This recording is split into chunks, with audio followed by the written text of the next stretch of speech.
نحمده ونصلي ونسلم على رسوله الكريم اما بعد فاعوذ بالله من الشيطان الرجيم بسم الله الرحمن الرحيم۔ معراج کا واقعہ چل رہا ہے۔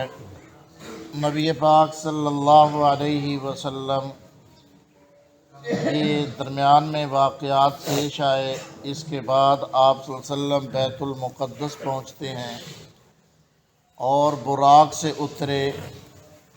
صحیح مسلم میں حضرت انس رضی اللہ تعالیٰ عنہ سے مروی ہے کہ آپ صلی اللہ علیہ وسلم نے براق کو اس حلقہ سے باندھ دیا جس سے انبیاء علیہم السلام اپنی سواریوں کو باندھتے تھے۔ اور بزار کی ایک روایت میں ہے کہ جبریل امین نے ایک پتھر میں انگلی سے سوراخ کیا اور اس کے بعد اس سے براق کو باندھ دیا۔ اس کے بعد نبی پاک صلی اللہ علیہ وسلم مسجد اقصی میں داخل ہوئے، 2 رکعت تحیۃ المسجد کی ادا فرمائی، اور نبی پاک صلی اللہ علیہ وسلم نے فرمایا کہ میں اور جبریل امین دونوں مسجد میں داخل ہوئے اور ہم دونوں نے 2 رکعت نماز پڑھی۔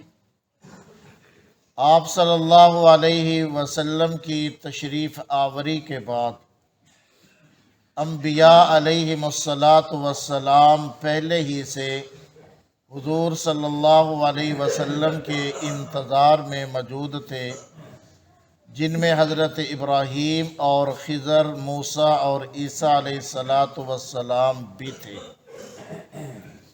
اس کے بعد کے جو واقعات ہیں انبیاء سے ملاقات کا،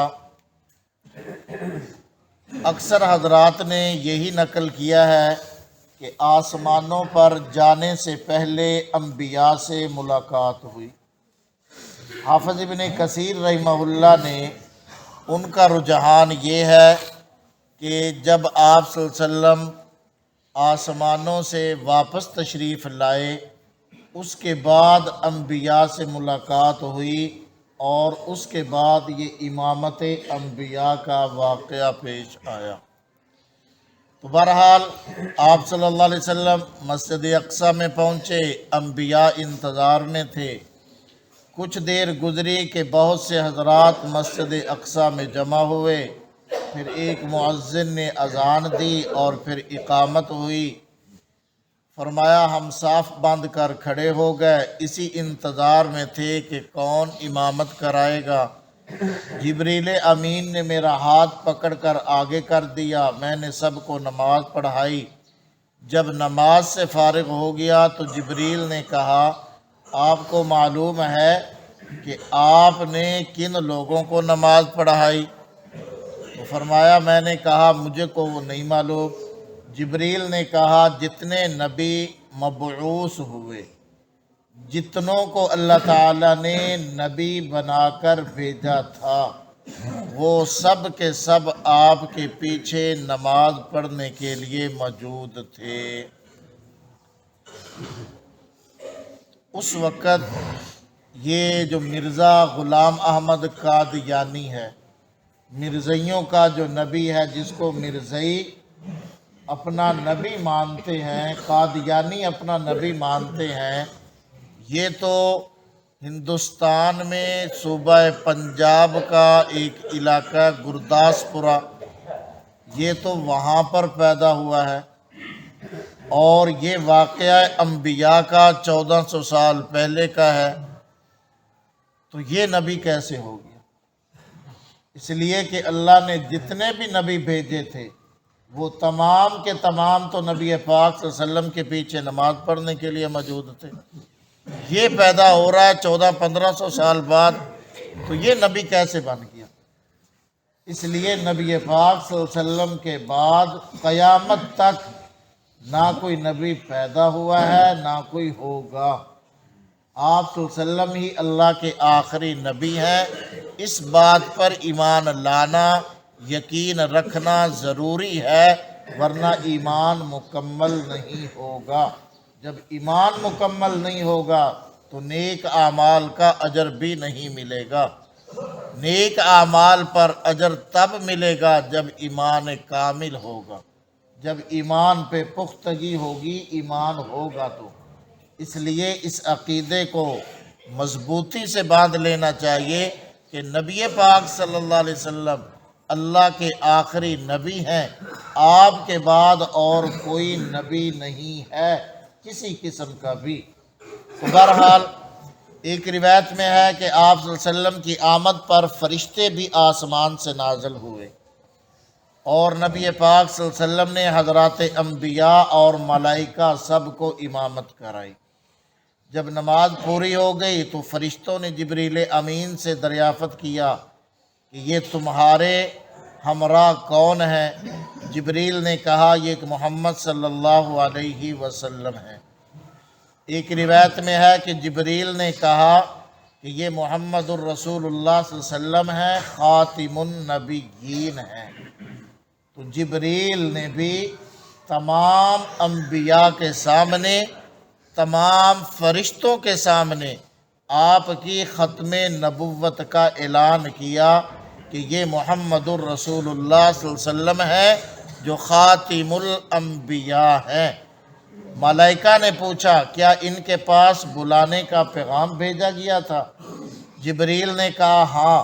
فرشتوں نے کہا اللہ تعالیٰ ان کو زندہ سلامت رکھے، بڑے اچھے بھائی، بڑے اچھے خلیفہ ہیں، یعنی ہمارے بھائی ہیں اور خدا کے خلیفہ ہیں۔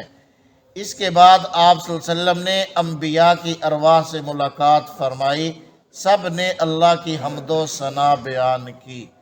تو یہ انبیاء سے جو ملاقات تھی یہ انبیاء کی ارواح تھی، انبیاء اپنی روحوں کے ساتھ یہاں پر موجود تھے اور تمام انبیاء سے آپ کی ملاقات ہوتی ہے اور سب نے اللہ کی حمد و ثنا بیان کی۔ حضرت ابراہیم علیہ السلام نے اللہ تعالیٰ کی یہ حمد و ثنا بیان کی کہ تمام تعریفیں اس پاک ذات کی ہیں جس نے مجھ کو اپنا خلیل بنایا اور مجھ کو ملک عظیم عطا فرمایا اور امام اور پیشوا بنایا اور آگ کو میرے حق میں بردم و سلامہ بنایا۔ حضرت موسیٰ علیہ نبینا و علیہ السلام نے اللہ کی حمد و ثنا ان الفاظ سے بیان کی کہ پاک ہے وہ ذات جس نے مجھ سے بلا واسطہ کلام فرمایا اور قوم فرعون کی ہلاکت اور تباہی اور بنی اسرائیل کی جو ہے وہ آزادی کو میرے ہاتھ پر ظاہر فرمایا اور میری امت میں ایسی قوم بنائی کہ جو موجب حق، ہدایت اور انصاف کرتی ہے۔ حضرت داؤد علیہ نبینا و علیہ السلام نے اللہ کی حمد و ثنا ان الفاظ میں بیان کی کہ پاک ہے وہ ذات جس نے مجھ کو ملک عظیم عطا کیا اور زبور سکھائی اور لوہے کو میرے لیے نرم کیا، پہاڑوں اور پرندوں کو میرے لیے مسخر کیا کہ میرے ساتھ تسبیح پڑھیں اور مجھ کو علم و حکمت اور تقریر دل پذیر مجھ کو عطا کی۔ حضرت سلیمان علیہ نبینا و علیہ السلام نے اللہ کی حمد و ثنا ان الفاظ میں بیان کی کہ پاک ہے وہ ذات جس نے ہوا اور شیاطین اور جنات کو میرے لیے مسخر کر دیا جو میرے حکم پر چلتے تھے، پرندوں کی بولی مجھ کو سکھا دی، جن و انس جرند پرند کا لشکر میرے لیے مسخر کیا اور ایسی سلطنت، ایسی بادشاہت عطا کی کہ میرے بعد کسی کے لیے مناسب نہ ہوگی اور نہ مجھ سے اس پر کوئی حساب و کتاب ہوگا۔ حضرت عیسیٰ علیہ نبینا و علیہ السلام نے اللہ کی حمد و ثنا بیان کرتے ہوئے عرض کیا پاک ہے وہ ذات جس نے مجھ کو کلمہ بنایا، آدم کی طرح مجھ کو بغیر باپ کے پیدا کیا، پرندوں کے بنانے اور مردوں کے زندہ کرنے، کوڑی اور مادرزاد اندھوں کے اچھا کرنے کا معجزہ دیا اور تورات و انجیل کا علم دیا اور مجھ کو اور میری ماں کو شیطان کے اثر سے محفوظ رکھا اور مجھ کو آسمانوں پر اٹھایا اور کافروں کی صحبت سے پاک کیا۔ نبی پاک صلی اللہ علیہ وسلم نے اللہ تعالیٰ کی حمد و ثنا بیان کرتے ہوئے ارشاد فرمایا، پاک ہے وہ ذات جس نے مجھ کو رحمت للعالمین بنا کر بھیجا اور تمام عالم کے لیے بشیر اور نذیر بنایا۔ مجھ پہ اللہ تعالیٰ نے قرآن کریم کو اتارا جس میں تمام امور دینیہ کا صراحتاً یا اشارتاً بیان کر دیا، اور میری امت کو بہترین امت بنایا، میری امت کو اولین و آخرین بنایا، یعنی ظہور میں آخری امت ہے، مرتبے میں سب سے اول بنایا، اور میرے سینے کو کھولا اور میرے ذکر کو بلند کیا، مجھ کو فاتح اور خاتم الانبیاء بنایا، اور یعنی وجود نطفی اور روحانی میں سب سے اول، اور بعثت اور ظہور جسمانی میں سب سے آخری نبی بنایا۔ تو یہ نبی پاک صلی اللہ علیہ وسلم نے اللہ کی حمد و ثنا بیان کی۔ اس حمد و ثنا میں بھی رسول پاک صلی اللہ علیہ وسلم نے اپنے خاتم الانبیاء ہونے کا ذکر کیا کہ میں اللہ کا آخری نبی ہوں اور میں ہی ختم نبوت کا تاج لے کر آیا ہوں۔ اس لیے اس بات کو دل میں جگہ دی لینی چاہیے کہ رسول اللہ کے بعد اور کوئی نبی نہیں ہے۔ اللہ ہمیں سمجھنے کی، عمل کی توفیق دے۔ الحمدللہ رب العالمین والعاقبۃ للمتقین۔